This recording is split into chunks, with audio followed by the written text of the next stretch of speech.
So friends, ನಮ್ಮ ಮಂಜಣ್ಣಂಗೆ ಇದ್ದಿದ್ weakness Monika. ಇವರಿಬ್ರು ಚಿಕ್ಕ ವಯಸ್ಸಿಂದ ಒಂದೇ ಊರಲ್ಲಿ ಅಕ್ಕಪಕ್ಕ ಮನೇಲಿ ಬೆಳೆದಿರ್ತಾರೆ.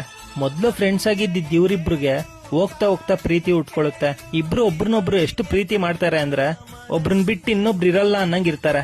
ಮಂಜಣ್ಣ ಏನೇ ಪೈಲ್ವಾನ್ ಆಗಿದ್ರು, ಎಷ್ಟೇ ದೊಡ್ಡ ಪಂಟ್ರಾಗಿದ್ರು, ಮೋನಿಕನ್ ಮುಂದೆ ಮಗು ಆಗ್ಬಿಡ್ತಿದ್ರು. ಇಬ್ರು ಬದುಕಿದ್ರು ಅಷ್ಟೇ, ಸತ್ರು ಅಷ್ಟೇ, ಜೊತೆಯಲ್ಲೇ ಅಂತ ಪ್ರಮಾಣ ಮಾಡಿರ್ತಾರೆ.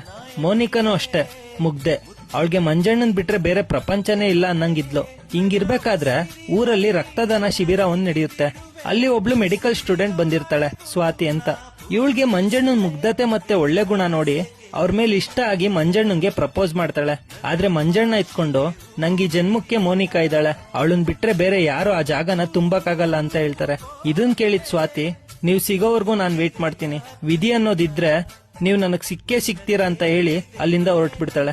ಇವಾಗ ಮೋನಿಕಾ ಓದಕ್ಕೆ ಊರ್ ಬಿಟ್ಟು ಸಿಟಿಗೆ ಹೋಗ್ಬೇಕಾಗ್ ಬರುತ್ತೆ. ಮಂಜಣ್ಣ ಅವ್ರಿಗಿದ್ದಿದ್ ಇನ್ಫ್ಲೂಯೆನ್ಸ್ ಇಂದ ಅವಳಿಗೆ ದೊಡ್ಡ ಕಾಲೇಜಲ್ಲಿ ಸೀಟ್ ಕೊಡ್ಸಿ, ನೋಡ್ ಮೋನಿಕಾ, ಇವಾಗ ನೀನ್ ಸಿಟಿಗ್ ಬಂದಿದ್ಯಾ, ಯಾರೇನೇ ತೊಂದ್ರೆ ಮಾಡಿದ್ರು ನಂಗ್ ಒಂದ್ಕಿತ ಹೇಳು, ಬಂದೆಲ್ಲಾ ಸರಿ ಮಾಡ್ತೀನಿ ಅಂತ ಹೇಳಿ ಅವಳನ್ನಲ್ಲಿ ಬಿಟ್ಟು ವಾಪಸ್ ಊರಿಗೆ ಬರ್ತಾರೆ. ಸೊ ಇವಾಗ ಮಂಜಣ್ಣಂಗೆ ಓದೋ ಹುಡುಗರು ಕಂಡ್ರೆ ಯಾಕಷ್ಟು ಪ್ರೀತಿ ಅಂತ ಹೇಳಿಲ್ಲ ಅಲ್ವಾ?